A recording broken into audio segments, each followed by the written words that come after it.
nakita at nadiskubre na malawakang anomalya. Hindi na nga makakaila ng mga dating namumuno sa Department of Public Works and Highway ang anomalya sa ahensya. Sa pahayag ni Secretary Vince Dizon ay sinabi nito na kahit siya ay nalulula sa tindi ng gulo at problema sa ahensya. Aaminin ko po, sa tinagal-tagal ko po sa gobyerno, ako po ay na-overwhelm sa laki at sa gulo na nadatnan ko at nakikita ko sa loob ng departamento. Dagdag pa nito, Na hindi po mangyayari yung kanyang mga nakitang iba't ibang anomalya, lalong-lalo na sa flood control, kung wala pong kuntsabahan. Ako po ay dumaan sa ilang briefing, aaminin ko po sa inyo, halos wala po akong maintindihan sa gulo ng budget na nakikita ko. panoorin natin ang buong detalye. Pero bago yan, huwag kang limutang mag-like at subscribe para sa mga pinakabagong balita. A presentation of the budget. Please, if you would allow me to just put into context where the DPWH and its budget is right now in the context of the events that were so clearly enumerated by the Honorable Representative De Lima. Alam niyo po, unprecedented po itong sitwasyon natin ngayon. Unprecedented po siya hindi lang dahil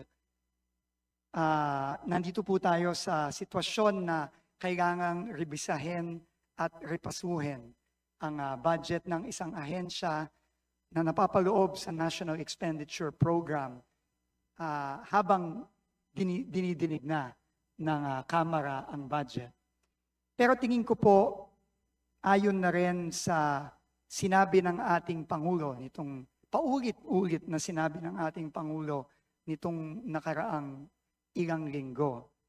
Unprecedented po ito dahil sa mga nakita at nadiskubre na malawakang anomalya sa DPWH, lalong-lalo na sa mga flood control projects.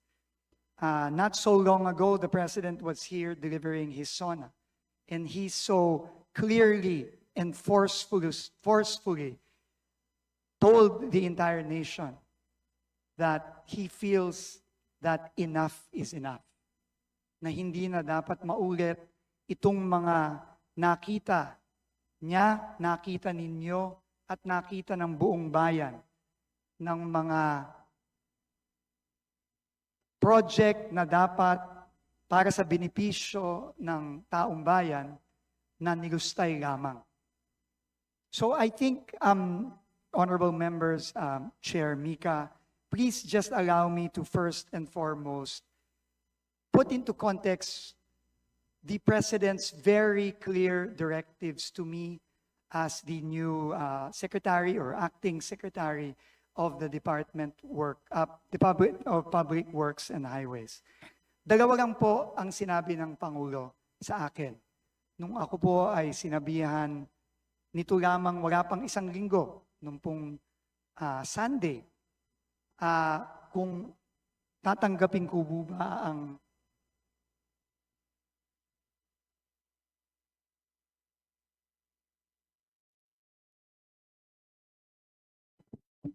ang hamon ng pagiging secretary ng Department of Public Works and Highways. Lalong-lalo na 6 na buwan pa lang po ako sa aking dating trabaho bilang secretary ng Department of Transportation. Sa aming pag-uusap po, 2 bagay lang po ang sinabi ng ating Pangulo. At ito na rin pong 2 bagay na to ang nag-udyok sa akin na tanggapin ang hamon. Kahit na po napakabigat po ng desisyon na hinarap ko sa paghiling ng Pangulo na ako'y maging DPWH Secretary. Pero ang una po niyang sinabi ay kailangang linisin from top to bottom ang DPWH. Kailangan pong linisin dahil naniniwala po siya na hindi po mangyayari yung kanyang mga nakitang iba't ibang anomalya, lalong-lalo na sa flood control, kung wala pong kuntsabahan ah, pagpapayag o pagkukonsinte ng ibang mga opisyal sa loob ng DPWH. Ako po at ang Presidente ay naniniwala na ang higit na nakararami ng mga kawani ng DPWH ay maayos, magaling, at honest. Pero hindi dun po natin mapagkakaila na meron pong hindi ganoon. Kaya po ang una-una pong inutos sa akin ng ating Pangulo ay humingi kagad ng courtesy resignations from top to bottom. Unprecedented po ito, Madam Chair, honorable members of the committee. Pero sabi po ng Pangulo, kinakailangan po itong gawin. At tuloy-tuloy po ngayon ang ating pag-review ng buong organizational structure ng DPWH without necessarily compromising the work that needs to be done and that needs to continue. At kahapon lang po, 3 po sa mga kawani ng DPWH ay rinikomenda na po nating ma-dismiss at makasuhan.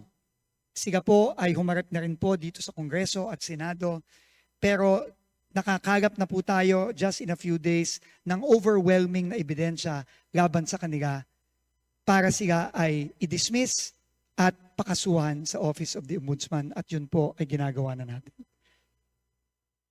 Ang ikalawa pong direktiba ng ating Pangulo ay aparte po sa paglilinis natin sa personnel mula taas hanggang baba.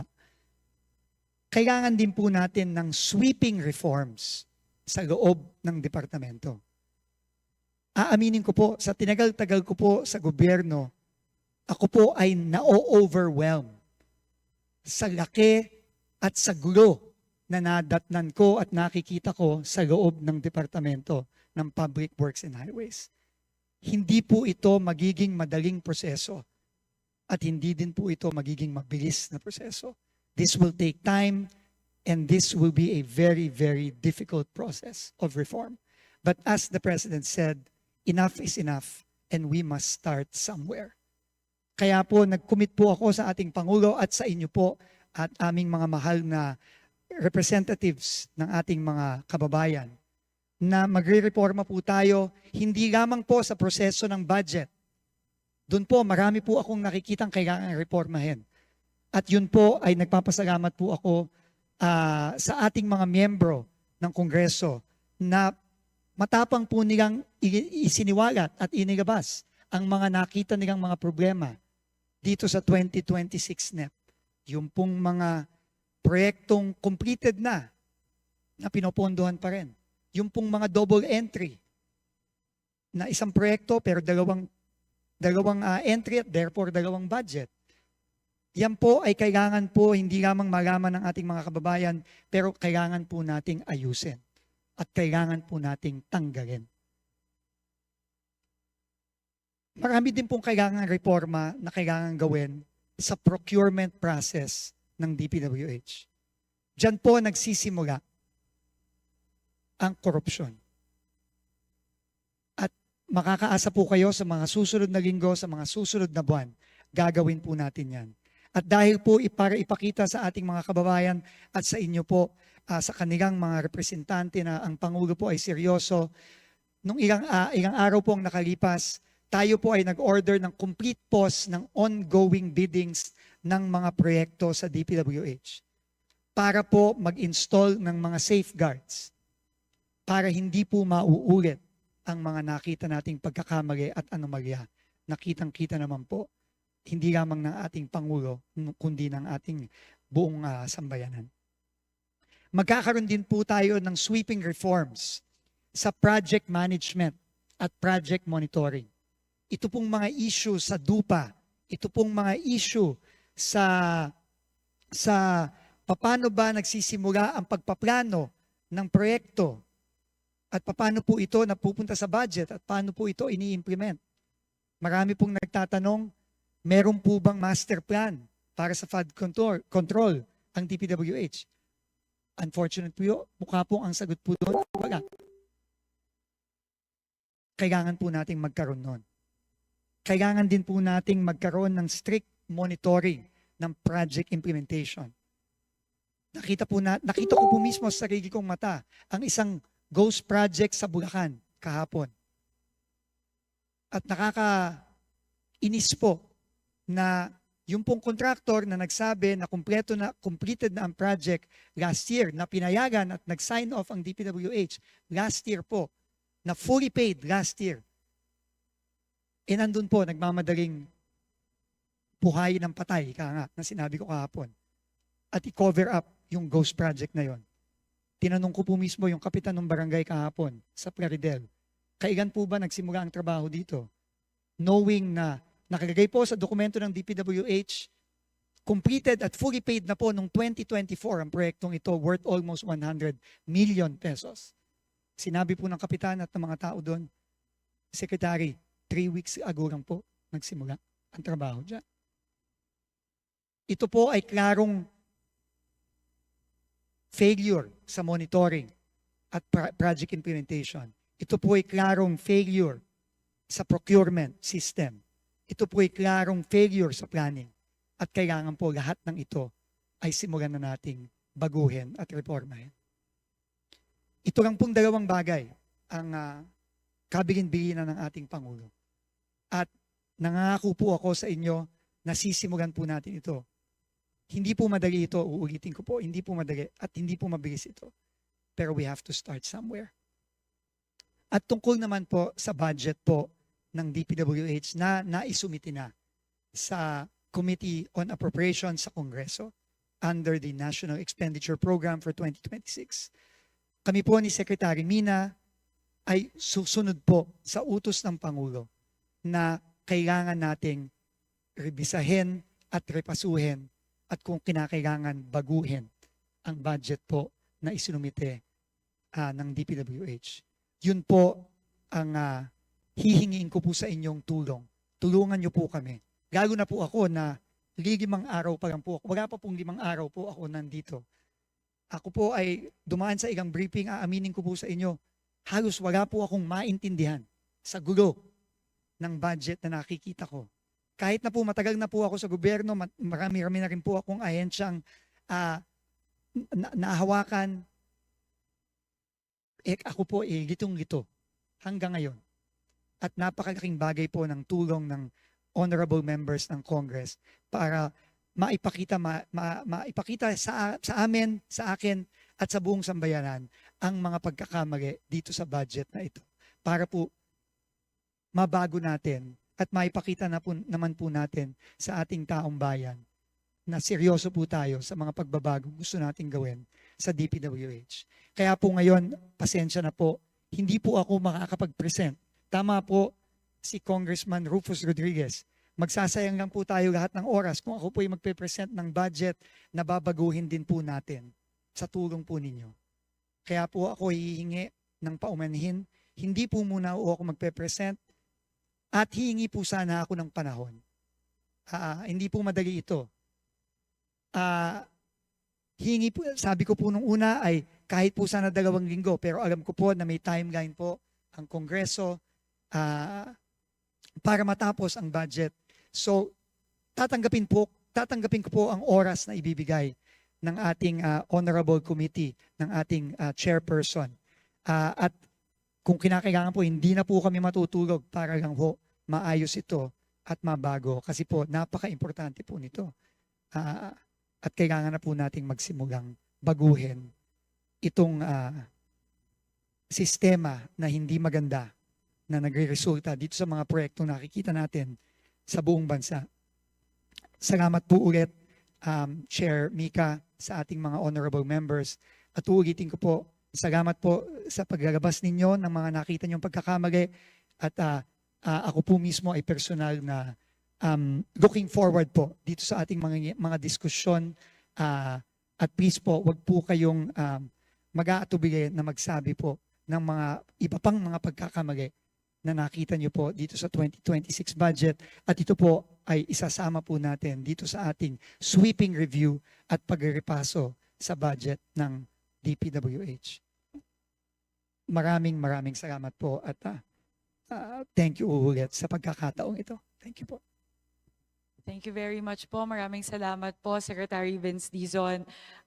Yun po yung intensyon namin. Yan po ang nais namin gawin ngayong araw na matulungan po ang Department of Public Works and Highways na matepaso yung budget ng ahensya para po sa taong 2026. At maraming salamat po, Secretary Vince, na kayo po ay bukas doon po sa mga ilalahad na mga ng mga miyembro ng komite na ito na posibleng baguhin sa budget ng ahensya. So thank you very much po. This is going to be a collaboration between the House and the Senate and the DPWH in terms of ensuring that the budget for the DPWH for year 2026 will be fiscally sound and will be very responsive to the needs of the Filipino people. With that, the committee invites questions from the members, particularly on the utilization of the previous budgets and the proposed allocation for fiscal year 2026. As part of the House's commitment to greater transparency in the budget process and in line with the current leadership's initiatives in the Committee on Appropriations to foster a more participatory budget process, we shall read the questions submitted by the civil society organizations after all members have propounded their questions to the agency. We request Secretary Vince Dizon and his team to please provide necessary clarifications and to respond directly to the issues at hand to ensure that this committee and the public following this proceeding are fully informed of the anticipated impact of the proposed budget of the Department of Public Works and Highways. May I remind our distinguished colleagues that each member is allotted 5 minutes for questioning or interpellation, excluding the responses of the resource persons. When you hear the first bell, may bell ba tayo dito?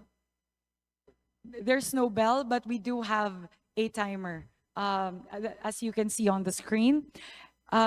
You will be prompted if you have 30 seconds left to conclude your questions. And finally, there would be a time expired flashing on the screen once your time elapses.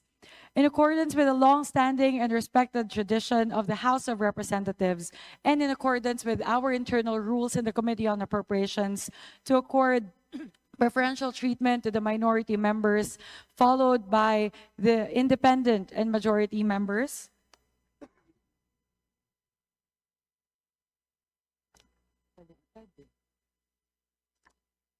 My apologies. Based on our internal rules, the order shall indicate majority member first, minority, then independent, then majority. So we will follow that line of recognizing our members in alternating manner. And with that, Madam Chair, I have a... Vice Chair Rufus, if this is, may we proceed to recognize the first interpellator? This is regarding a point of order and a parliamentary inquiry at the same time. Madam Chair, we could not